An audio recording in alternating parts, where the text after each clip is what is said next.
Don José. Fernando, tengo televidentes, radioescuchas. Permítame dejarle con este pensamiento que hace unos 39 minutos colgó el Papa Francisco para todos nosotros. Creyentes o no creyentes, pero para todos nosotros. Se los leo, Fernando. Dice el Papa Francisco: es el tiempo para derramar amor sobre el mundo, sin amoldarse a la mundanidad. Es el tiempo de testimoniar la misericordia más que inculcar reglas y normas.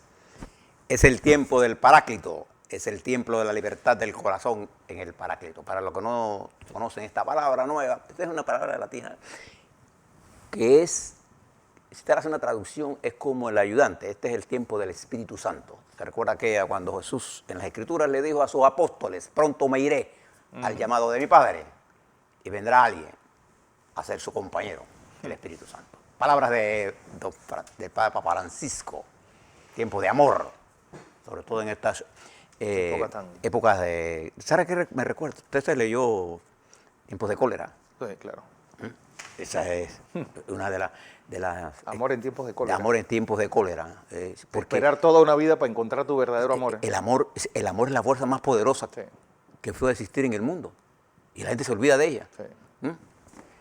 Es lo que mueve. Ahora le cuento una historia de los que hablan de odios. ¿Dónde estaban ellos? ¿Dónde están ellos? ¿Y por qué ellos no aparecen en los muritos que hacen? Ahora se las cuento. Primero déjenme hablarle de COVID. Una cosa más importante para todos nosotros. Si me ayuda Noemí, que me quitó los lentes, 374.356 casos. 374.000 redondeado.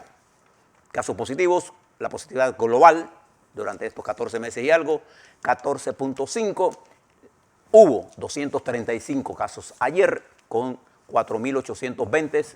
Vamos a la relación porcentual, que es la que nos interesa, 4.9. Ahí es que no es porque haga más o menos muestra el número, es el número relativo es el que nos interesa. Estamos cerquita, por debajo de 5. Estamos ahí moviéndonos así, oscilando más hacia arriba. Mire la curva. La curva nos está indicando que vamos al alza. Lentamente nos movemos al alza. Y eso es preocupante.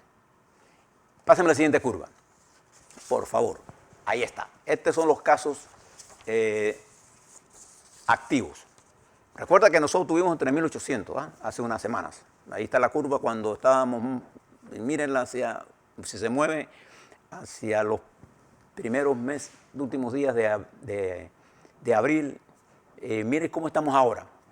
5.883, 2.000 casos más en positivo. Como consecuencia tenemos 370 hospitalizados en sala, tenemos en cuidados intensivos 57. En casos activos hemos pasado de 1,1 a 1,6. Ahí le está indicando Fernando que estamos subiendo en casos activos. Pero además de eso, en términos de recuperación clínica, hemos bajado a 94.1. Pero estamos altos. O sea, de recuperación clínica. Y esto es serio. Una de las cosas también, cambia la curva, por favor. La siguiente curva, Noemí, por favor. Ahí está la presión hospitalaria. Recuerda que les dije que estamos en el este y el oeste, con dos países altamente contaminados, con mucho, subiendo los casos activos, y ellos subiendo en casos y nosotros en una tendencia leve hacia el alza. En lo que pareciera ser, si nos descuidamos, una nueva ola para Panamá. Y las condiciones externas están dadas para ello. La presión que está ejerciendo esto ya comienza a sentirse en Chiriquí. Por eso se están tomando medidas para fortalecer Chiriquí. Mire nada más, Fernando, lo que está pasando en Costa Rica. Nada más, mire la cantidad de positivos. 70.000. 70.000. Mire lo que... Nosotros nunca llegamos a ese número. Nunca. No. No, nosotros no llegamos a esos, hasta 50. a esos niveles. Entonces, pásame la siguiente gráfica, por favor. Ahí está. Ayer se nos da un caso que debemos prestarle atención. Ayer tuvimos 15 muertos.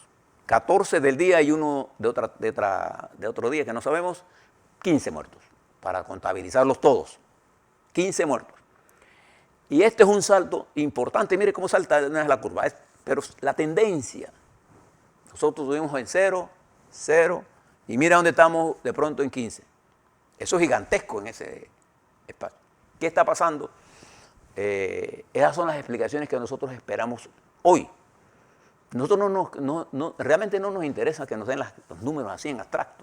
Nosotros nos interesa la dinámica del proceso, la dinámica del virus, con los números y proyecciones que nosotros damos, porque nosotros sí le ponemos curvas para ver tendencias, para medir esta variable continua que es el virus, cómo se está comportando.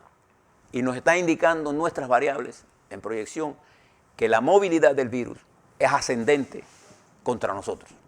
En otras palabras, si lo miramos en términos de guerra, el virus ha desatado una campaña de ofensiva contra nosotros. Frente a la ofensiva nuestra de tomarles colinas, más colinas, más colinas, ahora el virus está atacándonos a nosotros. ¿Y eso qué quiere decir? Que abrieron una brecha. Porque nosotros estamos exponiendo nuestro cuerpo a ese contacto. Y ahí estamos perdiendo, ahí perdemos. Esa es la base. ¿Qué queremos que nos explique el MINSA hoy? Bueno, esta dinámica. ¿Por qué este salto en la mortalidad? No que nos dé los números, no acostumbrarnos a más o menos muertos. Es tener conciencia del dolor del muerto. Porque cuando alguien muere así, hay familias que están sufriendo. Como dice Francisco. Pues también hay que saber, porque porque a nivel internacional aparecen 18 muertos y aquí aparecen 15. No, es 15, lo tenemos nosotros. Sí, bueno. Estas son las cifras que tenemos. Esas son las cifras oficiales. Las que nos mandó José Luis, que es el responsable nuestro. Ya hoy nos acaba de informar el ministro Valderrama, nos dice, suspendieron las clases en Costa Rica.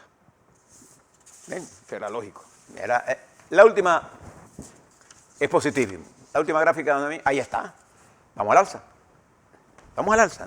No, un número de un día no dice una tendencia. Una tendencia se mide con, por ejemplo, si yo tengo 9 mediciones, puedo hablar de una tendencia. Acuérdense que la bioestadística es una ciencia auxiliar del análisis. Por ejemplo, cuando Mendel hizo sus análisis genéticos, ya mucha gente sabía que había la condición de dominante y recesivo. ¿Qué fue lo que Mendel introdujo como un elemento científico poderoso? El análisis estadístico. Medir si yo cruzo un dominante con un recesivo.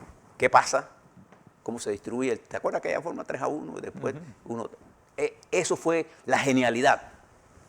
Pero un cura, por la gente que habla de que la ciencia es No, es la genialidad de ese hombre. Como hay muchas genialidades, nada más para que usted tenga idea de la importancia de la bioestadística. En términos generales, las variables que tienen que ver con epidemiología nos dicen a nosotros, de acuerdo al cálculo nuestro del lunes, el RT está en 1.10, de acuerdo al cálculo oficial que yo tengo del MINSA de la semana pasada es 1.19, vamos a esperar que nos den el cálculo del RT, ese es el cálculo de reproducción del virus. Cuando estamos sobre 1, el virus está en ofensiva. Míralo militarmente ahora, la guerra. Recuerde que hay una guerra entre ese virus y nosotros. Y aquí no es de qué partido es usted. Sí. No, aquí es que usted es un ser humano y él necesita a todos. A los PRD, a los molirenos, a los panameñitas, a los RM, a todos, para poder reproducirse. Él necesita entrar a su cuerpo. Si él no entra a su cuerpo, no se puede reproducir, muere. La vacuna es uno de los elementos más importantes en esa guerra. Bien. El RT al alza. La mortalidad, mire cómo se disparó ayer. El positivismo al alza y los casos activos al alza. Ahí tiene usted 4 variables que le están indicando a usted. Moderada sí, pero alza al fin. Y hemos salido del confort a una zona de peligro. El problema de nosotros es que estamos rodeados por 2 países, ¿no? ¿Sí? Donde se está produciendo migración. Y eso crea más tensión en nosotros. Ahora, elevemos nuestra conciencia. Por otro lado, en el sentido positivo, tenemos más vacunas. Estamos vacunando con 204.000 de AstraZeneca, Estamos vacunando con lo que nos llegue de Pfizer. Y en la próxima semana más tenemos más vacunas, pero esto va a pasar en un tiempo. Eso no es ahora. Debemos evitar, con las medidas que tenemos y con la experiencia que tenemos, no subir. Y eso depende de todos. Depende de todos. Bien. Algunas otras cosas quiero hablarle. Vale. Fernando, dos. Quiero primero hablar de los que nos dan siempre lecciones de moralidad. ¿Se acuerdan que yo les dije a ustedes que nosotros teníamos la información de que el señor Valenzuela, de Foco, Mauricio, se había reunido con el director de la Policía Nacional? Y preguntábamos qué hacía el director de la Policía Nacional reunido con él. Sí. Y ahora nos enteramos que el autor de ese video de la policía, en la que el director de la policía, o quien dio esa orden, y él es el responsable, Él es el responsable. estaba violando la Constitución porque eso no era. ¿Y quién hizo ese video según la información que disponemos nosotros? Puede desmentirla. Andrés Laguna. ¿Y quién es este muchacho? Un integrante de Foco. Sí, Entonces uno tiene que preguntarse, ¿por qué él no sale en las fotos con el sueldo que tenía? Él está en la planilla de Foco. Si es asesor. Si es asesor del director de la policía. No, del exdirector, que ese fue. ¿Se da cuenta con lo que... Fíjese cómo uno se va enterando de las cosas.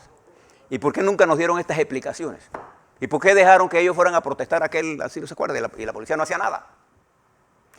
Y esto es la importancia por qué la policía tiene que estar al margen de la política. ¿Qué hacía un asesor de Focus? ¿O qué hacía el Focus este? ¿Por qué? ¿Qué está pasando? Una parte de la información que llega a estos informantes, informantes, ¿no? ¿Cómo se llaman?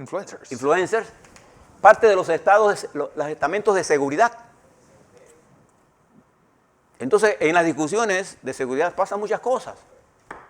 Y entonces esto irresponsablemente, ¡pam!, la tiran. Y gente que pasa por la corte, que ha pasado por un proceso, si a ellos no les gusta, lo estigmatizan. Y comienzan a inventar cosas. Por eso es importante que cuando usted vea toda esta campaña, sepa diferenciar entre los hechos y el objetivo de la campaña. A mí me gustaría que transparencia y que la gente de Foco nos explique qué hacía un asesor de ellos, de asesor de la policía. Y fíjense en este momento, yo ayer vi un video de cómo accionaron unos muchachos de la policía, de un joven que venía bajando de un metro que ya había salido, y el forcejeo y la barbarie que hace el policía de ponerle el taser. Usted sabe que eso puede producir parálisis total y amenaza, entre otros dicen en el video, de ponérselo en los órganos genitales. Es una barbaridad. Pero cuando los cuerpos de seguridad no se enmarcan en la ley y la Constitución y no se respetan las estructuras, pasan estas cosas. Entonces, en mi caso, que tengo un profundo aprecio por el trabajo de los hombres que trabajan en la policía, porque además, y yo trabajé mucho con Omar Torrijos. Yo tengo un cariño especial, pero mi cariño no llega a no saber reconocer cuando se cometen exabruptos como estos. Entonces, mire este director, mire estos niveles de comunicación, y entonces le quieren achacar los problemas a otros. Y ellos no publican nada de esto. Ellos no se sacan de ellos. ¿Quién le entrega información a ellos? ¿Quién le paga? Yo le he preguntado a usted. ¿A ustedes les gusta saber cuánto ganan los empleados públicos? ¿Por qué no lo publican las finanzas? A ver, nada más para saber. Pero la transparencia es la transparencia, a ver. ¿O es que la transparencia nada más para los políticos? La transparencia se genera en el sector privado, para el sector político. ¿O no? Bien, nada más se lo dejo de ese tamaño. Algunas cosas que son fundamentales. Fernando, deme un minuto nada más. Vale. Nosotros en este momento vamos a vivir momentos más complicados. No solamente el mundo en general, por los conflictos entre, fíjense el avance de Rusia en el Ártico. Es impresionante lo que ha montado Rusia como aparato militar en el Ártico, delante de los ojos de todo el mundo. Mire esta confrontación entre los Estados Unidos y China, el tono que tiene. Y nosotros, miren nuestro tamaño y la necesidad de tener una buena relación con el resto del mundo. Entonces nosotros requerimos, para poder tener una buena relación con el resto del mundo, tener una buena relación interna. Y lo que tenemos que es elevar el nivel de credibilidad de nuestras estructuras, de la justicia, de la procuraduría, de la asamblea. Entonces, la Asamblea Nacional, en primer lugar, debe replantearse cuál es su rol ahora y qué quiere hacer hacia el futuro. Y actuar en consecuencia de eso. Tener más disciplina. Porque ellos son observados con lupa. Porque ustedes son funcionarios públicos de elección. Ustedes escogieron ese camino. Claro. Cuando usted es un funcionario público de elección, usted está bajo la lupa. Y eso lo obliga a usted a actuar con mucho más discreción, con mucha más transparencia, con mucho más apego a la ley y a la Constitución. Los otros, fíjense dónde estaban metidos en la policía. Miren dónde estaban metidos y nunca le dijeron a ustedes. No. Entonces también el gobierno debe que hacer esfuerzos sinceros, serios, en la búsqueda de la unidad. Porque los tiempos que vienen en la economía actual del país son duros. Esto no es fácil y no se va a resolver con subsidios porque no aguantamos más. Y hay cosas que tenemos que enfrentar con firmeza, pero no lo puede hacer el presidente solo, tenemos que ayudarlo, la estructura. Y tenemos que proteger la débil democracia para evitar caer en los iluminados o en que el país sea dirigido por los descalificados, que son los únicos que no le importa absolutamente nada por lo que usted le diga. Entonces nosotros con estas campañas ahuyentamos al talento hacia participar en la política y lo que tenemos que hacer es exactamente lo contrario y hacer algunos ajustes estratégicos en la carta política del país. Es imprescindible. Sí. Y miren nada más la región, pero eso se la contamos. Y miren nada más estos influencers a dónde se meten, qué hacen. Y entonces usted tiene que hacer que usted convertirse en su propio influencer. Y eso depende mucho de los datos que usted maneje, de la información que usted busque. Y que déjese de estar leyendo tanto tweet. Busque la información. Donde la información, aquí estamos nosotros para brindársela todos los días de Dios. Así es.